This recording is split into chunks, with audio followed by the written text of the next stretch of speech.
Pendant que la planète admirait ses buts, Cristiano Ronaldo construisait un empire discret. Et si tu regardes jusqu'au bout, tu comprendras pourquoi son vrai pouvoir n'a jamais été seulement sur le terrain.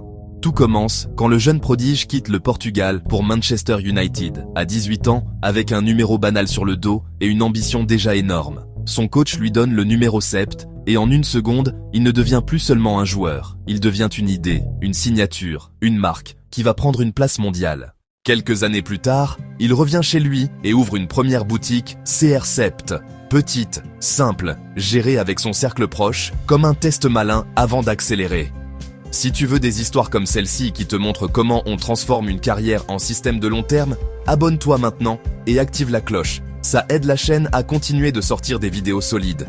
Le vrai déclic arrive quand il signe au Real Madrid dans un transfert historique et qu'il comprend que l'attention est une monnaie et que cette monnaie peut se transformer en actif.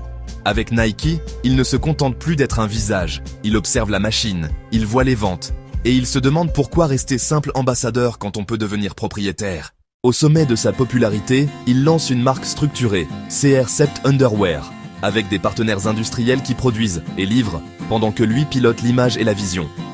Le résultat est immédiat, des ventes internationales, puis une extension logique vers parfums, chaussures et vêtements, sans construire d'usine, juste en plaçant sa marque au centre. Ensuite, il change de dimension, il quitte les produits rapides et vise des actifs lourds en s'associant avec Pestana, le grand groupe hôtelier portugais.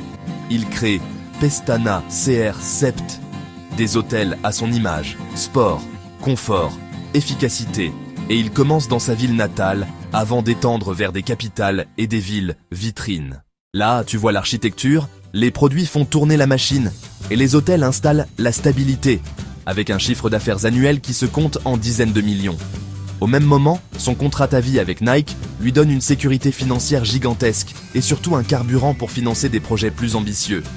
Il attaque alors le terrain du fitness avec des salles de sport en partenariat, puis une application pour entraîner ses fans et il transforme l'audience en expérience. Et au lieu de sous-traiter à l'aveugle, il internalise, il rachète une agence digitale et il ramène la production, le contenu et la communication dans son propre écosystème. Même quand un projet échoue, comme un restaurant haut de gamme, la logique reste la même, il teste, il apprend, il répartit le risque comme le ferait un investisseur. Puis arrive un coup que personne n'attend. Une clinique de greffe capillaire en Espagne. Un marché énorme, rentable et parfaitement adapté à son image assumée.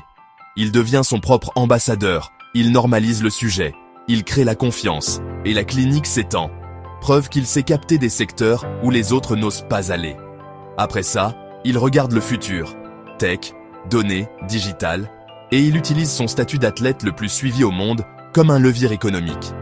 Avec Binance, il teste les NFT, non pas juste pour faire parler, mais pour comprendre la propriété digitale et les nouvelles façons de vendre, d'échanger, de valoriser. Il investit aussi dans des plateformes et des startups, comme Chrono24 pour le luxe et Whoop pour la performance sportive, en combinant image et capital. Puis il franchit une étape rare, le contrôle de la narration, en entrant dans un grand groupe média portugais, pour ne plus dépendre totalement du regard des autres. Et pendant que beaucoup pensent à la retraite, lui pense héritage. Il investit dans Vista Alegre, une marque de porcelaine de luxe, pour lier son nom à quelque chose qui dure. Il lance aussi sa propre chaîne YouTube, puis annonce un studio de production cinéma, parce que le stade est temporaire, mais la production de contenu peut devenir permanente. Au final, CR7 n'est pas un joueur riche, c'est une entreprise globale, diversifiée, construite pour générer du cash, de l'influence et de la stabilité même loin des terrains. Et la leçon est simple, si tu veux construire grand, ne cherche pas seulement une idée, construis un système, des actifs, une narration et un plan qui continue de tourner même quand tu dors.